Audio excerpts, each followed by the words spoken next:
जब से किसानों का आंदोलन शुरू हुआ है तब से बीजेपी के नेता लोग अनर्गल बयानबाजी करके किसानों के मुद्दे को भटकाने की बार बार कोशिश कर रहे हैं। और इसी श्रेणी में आती है साध्वी प्रज्ञानंद। साध्वी प्रज्ञानंद हमेशा अपने उटपटांग बयानबाजी के लिए चर्चा में बनी रहती हैं और इस बार भी किसानों के मुद्दे को भटकाने के लिए और मीडिया में चर्चा में बने रहने के लिए, झूठी सुर्खियां बटोरने के लिए साध्वी प्रज्ञानंद ने इस बार भी अनर्गल बयानबाजी कर दी है। लेकिन इस बार साध्वी प्रज्ञा ने ऐसे लोगों पर बयानबाजी की है जहां पर इनको बुरी तरह से लथाड़ा जा रहा है। और आज की इस वीडियो में हम साध्वी प्रज्ञानंद जी की उस बयानबाजी का विश्लेषण करने वाले हैं और आपको बताने वाले हैं कि साध्वी प्रज्ञानंद ने जो बयानबाजी किया है उसमें कितनी सत्यता है और उनकी बातें कितनी झूठी और कितनी खोखली है।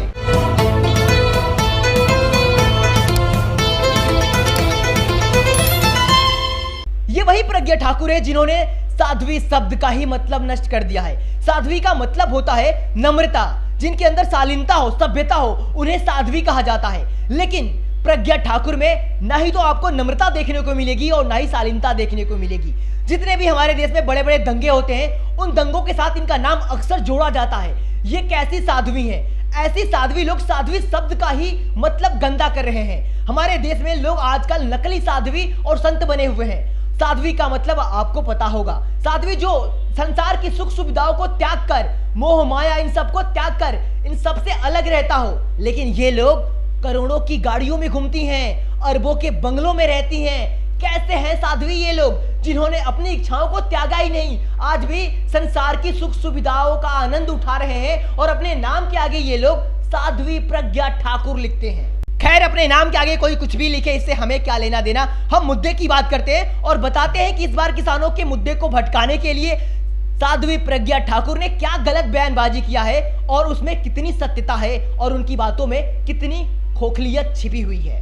साध्वी प्रज्ञा ठाकुर का कहना है कि हमारे देश में 4 वर्ण बनाए गए हैं, ब्राह्मण, क्षत्रिय, वैश्य, शूद्र। अगर हम ब्राह्मण को ब्राह्मण कहते हैं तो ब्राह्मण को बुरा नहीं लगता है।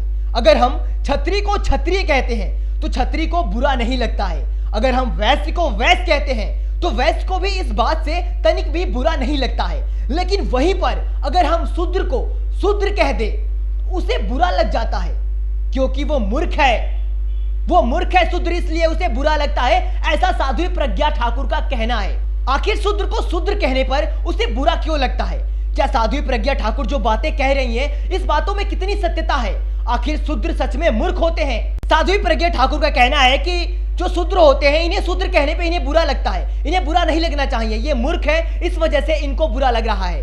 शायद साध्वी प्रज्ञा ठाकुर सपनों में जी रही हैं। इनको पता नहीं है कि 21वीं सदी चल रही है और ये हमारा देश मनु के विधान से नहीं चलता है जिसमें वर्ण व्यवस्था बनाई गई थी। बाबा साहब ने वर्ण व्यवस्था को ही नष्ट करने के लिए मनुस्मृति को जलाया था ताकि हमारे देश में वर्ण व्यवस्था नष्ट हो सके। वर्ण व्यवस्था को नष्ट कर दिया था बाबा साहब ने बहुत पहले ही। और ये प्रज्ञा ठाकुर जो अभी अभी नींद से उठी हैं, इनको अभी भी यही लग रहा है कि अभी भी हमारा ये देश मनु के विधान मनुस्मृति से चलता है। वो भूल गई है कि हमारा देश ये संविधान से चलता है और संविधान में वर्ण व्यवस्था नहीं है। और जब संविधान में वर्ण व्यवस्था नहीं है तो आप हमें शूद्र कैसे कह सकती हैं? उन्हें बुरा क्यों नहीं लगता है? इसके पीछे भी बहुत ही बड़ा लॉजिक है, क्योंकि उन वर्ण व्यवस्थाओं में उनको सर्वश्रेष्ठ बताया गया है और वो लोग इस वर्ण व्यवस्था को बनाए रखना चाहते हैं। इस वजह से उनको बुरा नहीं लगता है। लेकिन जिनको इस वर्ण व्यवस्था से दिक्कत थी, जिनको इन वर्ण व्यवस्था से शोषण किया जा रहा था, शोषण का जरिया बनाया गया था इस वर्ण व्यवस्था को, वो लोग इस वर्ण व्यवस्था की बेड़ी को तोड़कर बाहर निकल आ चुके हैं आज। और आज वो लोग इसका पूरा जोर विरोध कर रहे हैं। तो बुरा जाहिर सी बात है उनको लगेगा। वो आपकी वर्ण व्यवस्था की बनाई हुई चक्रव्यूह में नहीं रहना चाहते हैं, इस वजह से उन्हें बुरा लगता है। और आप लोग इस वर्ण व्यवस्था को बनाए हो ताकि शूद्र वर्ण यानी जिसे आप शूद्र कह रहे हो उस पर जीवन भर शोषण कर सके और अपने को सर्वश्रेष्ठ और इनको शूद्र बताया। कैसे ये लोग तुम्हारी इस व्यवस्था में रह सकते हैं? इसीलिए इन लोगों ने बगावत कर दिया और तुम्हारी इस वर्ण व्यवस्था को तोड़कर बाहर निकल गए। अब बहुत सारे बुद्धिजीवियों के दिमाग में एक सवाल उठता है। वो लोग हमेशा एक सवाल किया करते हैं कि हमारी मनुस्मृति जो थी उसमें भी तो वर्ण थे जो 4 भागों में बांटते थे, और जो बाबा साहब का संविधान है इसमें भी तो 4 भागों में बांटा गया है, एसी एसटी ओबीसी जनरल, और उसमें भी 4 भागों में बांटा गया है। तो मनुस्मृति से और संविधान में क्या अंतर है? दोनों ही हमें 4 भागों में बांटता है।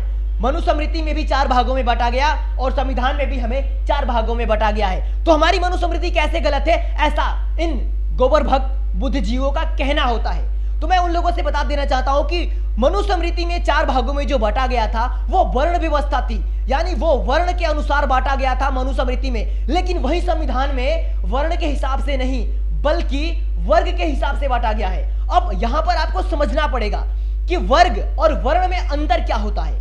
वर्ग का अगर आप हिंदी में अर्थ ढूंढेंगे तो वर्ग का मतलब होता है ठोस, जिसका आकार बदल नहीं सकता। ठोस होता है जिसको हम कभी नहीं बदल सकते। जैसे कोई जिस जाति में पैदा होता है वो मरते वक्त तक उसी जाति का रहता है, वो कभी बदल नहीं सकता, यानी वो वर्ण है जो बदला नहीं जा सकता। और संविधान हमें वर्गों में बांटता है। वर्ग जिसका आकार प्रकार हम वक्त के अनुसार बदल सकते हैं, यानी अगर कोई आज गरीब है तो कल वो अमीर बन सकता है और कल जो अमीर है वो कल गरीब बन सकता है। तो ये हुआ वर्ग व्यवस्था, जिसका आकार प्रकार हम बदल सकते हैं उसको हम वर्ग कहते हैं, और जिसको हम बदल नहीं सकते उसे हम वर्ण कहते हैं। तो मनुस्मृति हमें वर्ण व्यवस्था में रखी थी और वर्णों में बांटा था, और वही हमारा संविधान हमें वर्ग व्यवस्था में बांटता है जिसका आकार प्रकार बदल सकता है। तो इसे कहते हैं बदलाव। ये वर्ग है जो बदलता रहता है। तो बस इतनी ही छोटी बात है वर्ग और वर्ण में, और इस लॉजिक को अगर आप समझ गए तो हमेशा इन मनुवादियों के इस सवाल का मुंहतोड़ जवाब दे सकते हैं। तो दोस्तों आज के लिए इतना ही काफी है, फिर मिलेंगे अगली वीडियो में।